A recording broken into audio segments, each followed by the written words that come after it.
आज मैं आप सभी के लिए एक एमसीक्यू पेपर लेकर आई हूँ और आज से मैं प्रतिदिन 20 प्रश्नों का एमसीक्यू साइंस का आपके सामने लाऊंगी।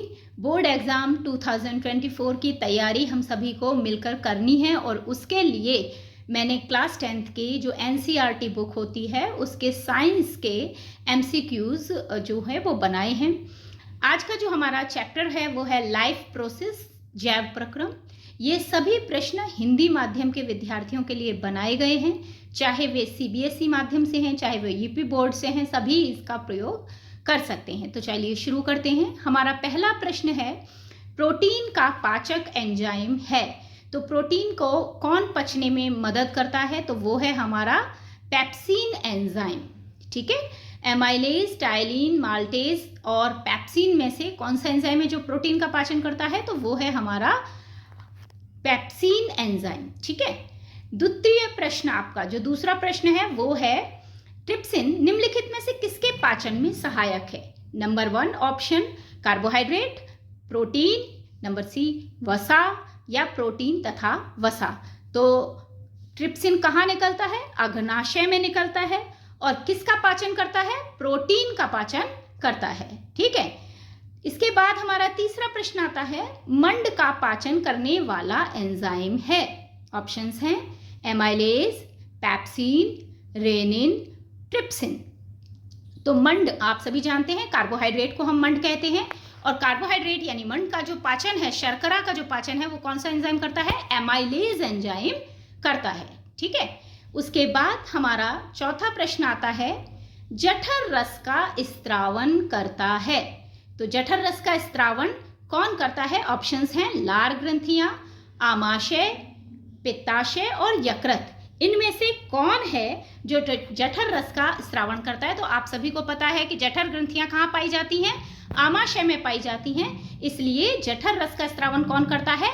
आमाशय करता है। ठीक है, उसके बाद पांचवा प्रश्न है, निम्नलिखित में से कौन सा एंजाइम है जो मनुष्य की लार में पाया जाता है? ठीक है, लाइसोजाइम है, पेप्सिन है, टाइलिन तथा लाइसोजाइम दोनों हैं, या फिर हमारा टाइलिन है।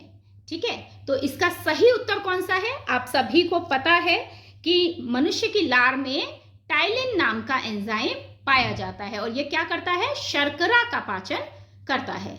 इसके बाद नेक्स्ट आता है क्वेश्चन नंबर 6, वसा के इमल्शन का कार्य करता है कौन? तो नंबर 1 ऑप्शन है जठर रस, बी ऑप्शन है आपका अग्नाशयी रस, सी है लार या डी है पित्त रस। तो इनमें से कौन सा रस है जो कि वसा के इमल्शन का कार्य करता है? तो मैंने आपको बताया था, वसा के इमल्शन का कार्य करता है पित्त रस। ठीक है, तो पित्त रस कहाँ बनता है? यकृत में बनता है। ठीक है, और स्टोर कहाँ होता है? कहाँ पर एकत्रित होता है? पित्ताशय में यह एकत्रित होता है। चलिए अगला प्रश्न हम लेते हैं। अगला प्रश्न है हमारा, ट्रिप्सिन पाया जाता है, तो ट्रिप्सिन कहाँ पाया जाता है?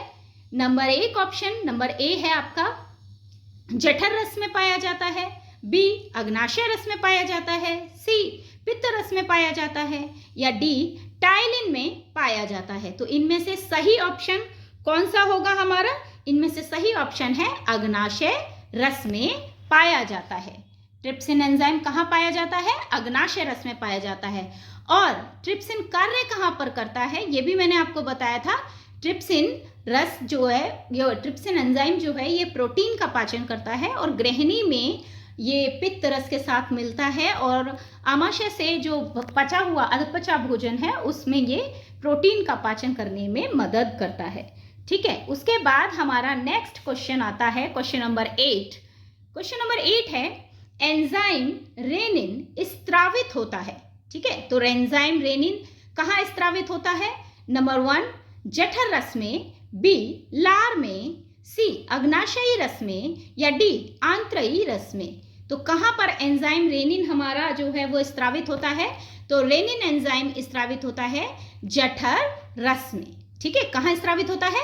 जठर रस में। और क्या करता है ये? दूध में जो प्रोटीन होती है उस प्रोटीन का ये पाचन करता है। ठीक है, चलिए नेक्स्ट क्वेश्चन को हम देखते हैं। नेक्स्ट क्वेश्चन हमारा क्वेश्चन नंबर 9, और क्वेश्चन नंबर 9 कहता है कि इमल्सिफाइड वसा का पाचन कौन करता है। तो इमल्सिफाइड वसा का पाचन कौन करता है? ऑप्शंस हैं, टाइलिन करता है, एमाइलिप्सिन करता है, स्टिएप्सिन करता है, या एरिप्सिन करता है। तो कौन सा है जो इमल्सिफाइड जो वसा है उसका पाचन करता है? तो स्टिएप्सिन करता है। कौन सा एंजाइम करता है? स्टिएप्सिन एंजाइम। चलिए क्वेश्चन नंबर 10 देखते हैं। क्वेश्चन नंबर 10 कहता है निम्नलिखित में से किसका संश्लेषण यकृत में होता है? ठीक है, किसका संश्लेषण यकृत में होता है? ऑप्शंस हैं, नाइट्रोजन का होता है, ग्लूकोज का होता है, अमोनिया का होता है, या यूरिया का होता है। तो इनमें से यकृत में संश्लेषण किसका होता है? यकृत में संश्लेषण होता है ग्लूकोज का। ठीक है, किसका संश्लेषण होता है? ग्लूकोज का। तो मैंने आपको बताया था, आपको याद होगा, मैंने बताया था कि ग्लाइकोजन को ग्लूकोज में और ग्लूकोज को ग्लाइकोजन में कन्वर्ट करने का काम यकृत ही करता है। चलिए क्वेश्चन नंबर 11 देखते हैं। क्वेश्चन नंबर 11 कहता है यूरिया का संश्लेषण होता है, नंबर ए वृषण में होता है, बी ऑप्शन है फेफड़े में होता है, सी ऑप्शन है यकृत में होता है, या डी ऑप्शन है आपका अग्नाशय में होता है। तो इनमें से किसमें यूरिया का संश्लेषण होता है? तो यूरिया का संश्लेषण किसमें होता है?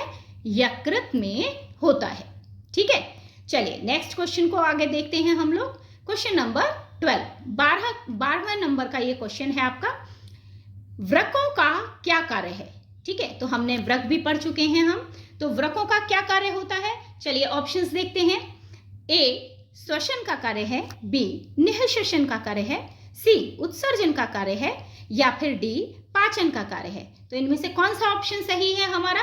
वृक्क का कार्य होता है उत्सर्जन करना। ठीक है, तो किडनी वृक्क को ही कहते हैं, किडनी भी कहते हैं इन्हें, मैंने आपको बताया था, और इन्हें हम गुर्दे भी कहते हैं। तो इनका क्या काम होता है?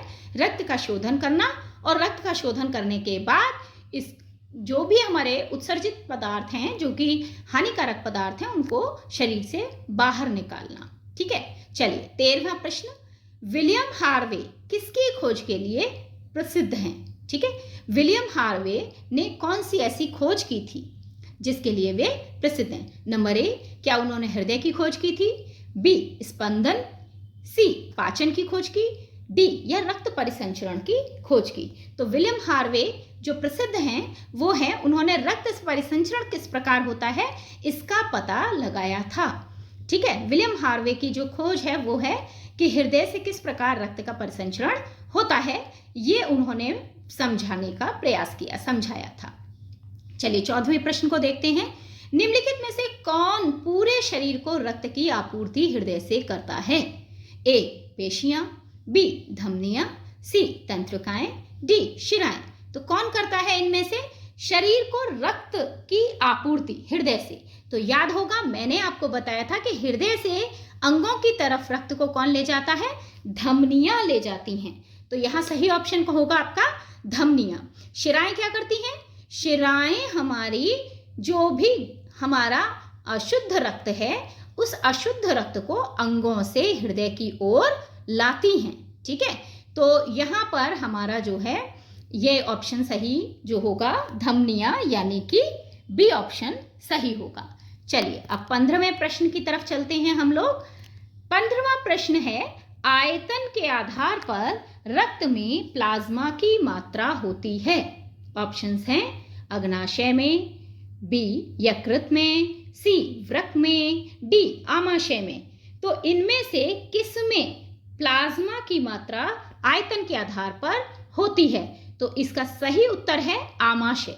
आमाशय में रक्त में प्लाज्मा की सबसे सही मात्रा, उचित मात्रा जो है, अधिक मात्रा आयतन के आधार पर होती है। चलिए द नेक्स्ट क्वेश्चन 16 नंबर का 16वां प्रश्न है आपका, अमोनिया का यूरिया में परिवर्तन होता है। तो ऑप्शंस हैं ए अग्नाशय में, बी यकृत में, सी वृक्क में, या डी आमाशय में। इनमें से अमोनिया का यूरिया में परिवर्तन कहाँ होता है?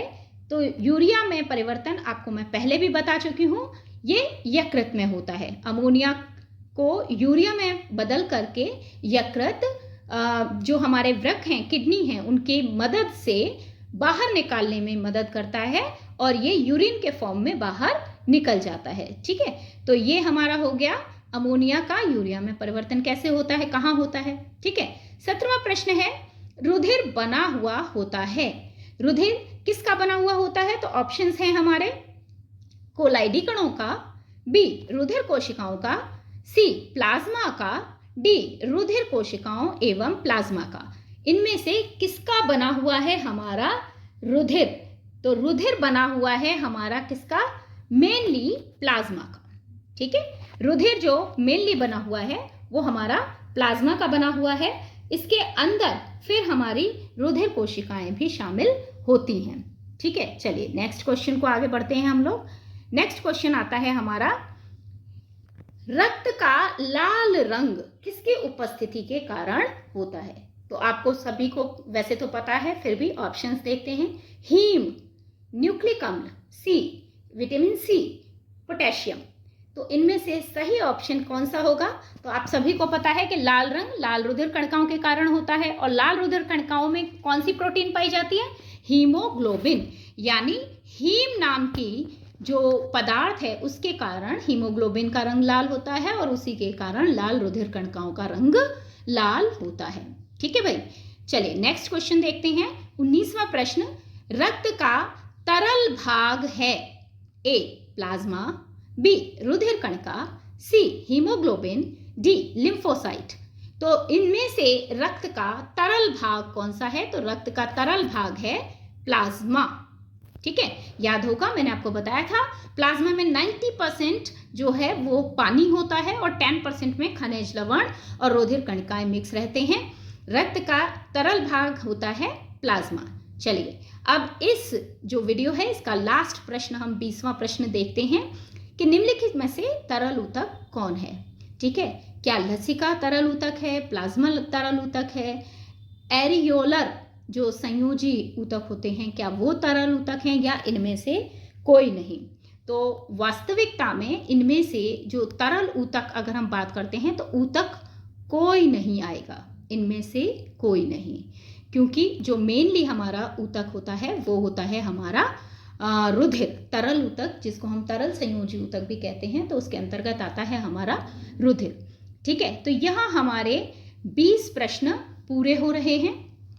इसी प्रकार के 20 प्रश्न डेली मैं आप लोगों को वीडियो के माध्यम से भेजूंगी, और आप सभी इन वीडियोस को देख करके इनमें जो प्रश्न हैं उनको अच्छे से बार बार देखकर याद कर लीजिए। ठीक है, इन्हीं में से जो प्रश्न हैं उनकी संभावना बहुत अधिक होती है इस प्रकार के प्रश्नों के आने की।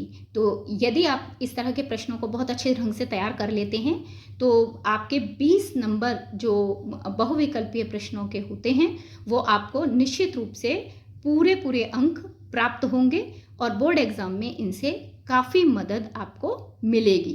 केवल बोर्ड एग्जाम ही नहीं, इसके अलावा किसी भी कंपटीशन एग्जाम में भी आपको इसकी बहुत अच्छी मदद मिल सकती है।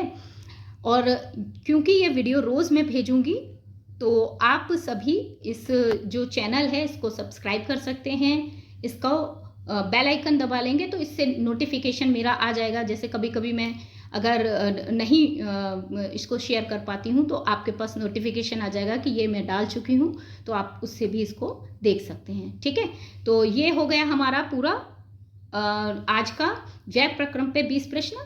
कल फिर मैं आपको जैव प्रक्रम पे ही अगले 20 प्रश्न डालूंगी। इस प्रकार से हम लोग लगातार काफ़ी सारे प्रश्न हर चैप्टर से तैयार करते जाएंगे।